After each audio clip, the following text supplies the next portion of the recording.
उत्तराखंड की चार धाम यात्रा की शुरुआत हो गई है। चार धामों में बद्रीनाथ, केदारनाथ, गंगोत्री और यमुनोत्री शामिल हैं। केदारनाथ, यमुनोत्री और गंगोत्री के कपाट खुल गए हैं। हर साल की तरह इस बार भी ढेर सारे श्रद्धालु दर्शन के लिए उत्तराखंड पहुंचेंगे। यात्रा का प्लान बनाने से पहले कुछ ऐसे सवाल हैं जिनका जवाब आपके पास होना चाहिए।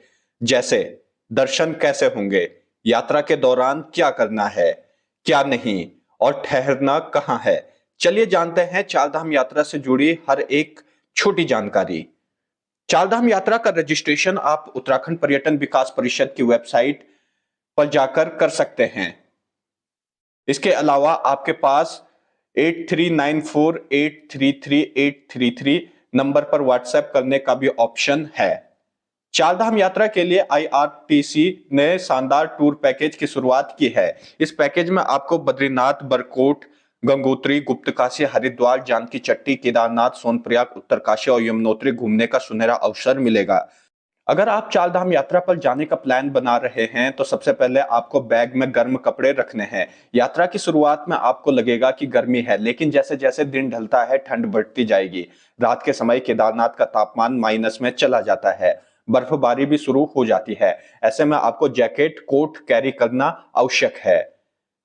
ट्रैकर सौरव भंडारी लोकल 18 से बात करते हुए बताते हैं कि जब केदारनाथ की यात्रा गौरीकुंड से शुरू करते हैं तो चढ़ते हुए गर्मी लगती है, पसीने भी आते हैं, लेकिन ध्यान रहे कि ऐसे में आप अपने कपड़े न उतारें, क्योंकि ऊपर पहुंचते ही आपकी तबीयत खराब हो सकती है, जुकाम, बुखार की शिकायत आ सकती है। अगर आप केदारनाथ की पैदल यात्रा पर आ रहे हैं तो साथ में ड्राई फ्रूट्स, चॉकलेट, पिस्सू लूण यानी कि पहाड़ी पिसा नमक अगर उपलब्ध हो तो साथ रखना बिल्कुल ना भूले। यह आपको यात्रा के दौरान एनर्जी देगा। अपने साथ ऐसे खाद्य पदार्थ रखें जिनमें कार्बोहाइड्रेट, कार्ब्स के साथ फाइबर, प्रोटीन भी हो। इससे चलने में परेशानी नहीं होगी।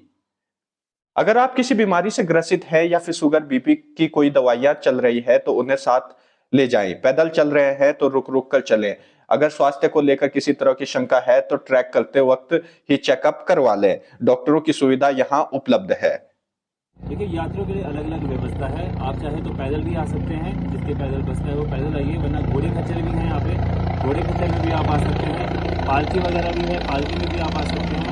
और जो बूढ़े लोग हैं या जो वृद्ध लोग हैं जिनके उसमें नहीं आना, वो चाहे तो IRCTC की वेबसाइट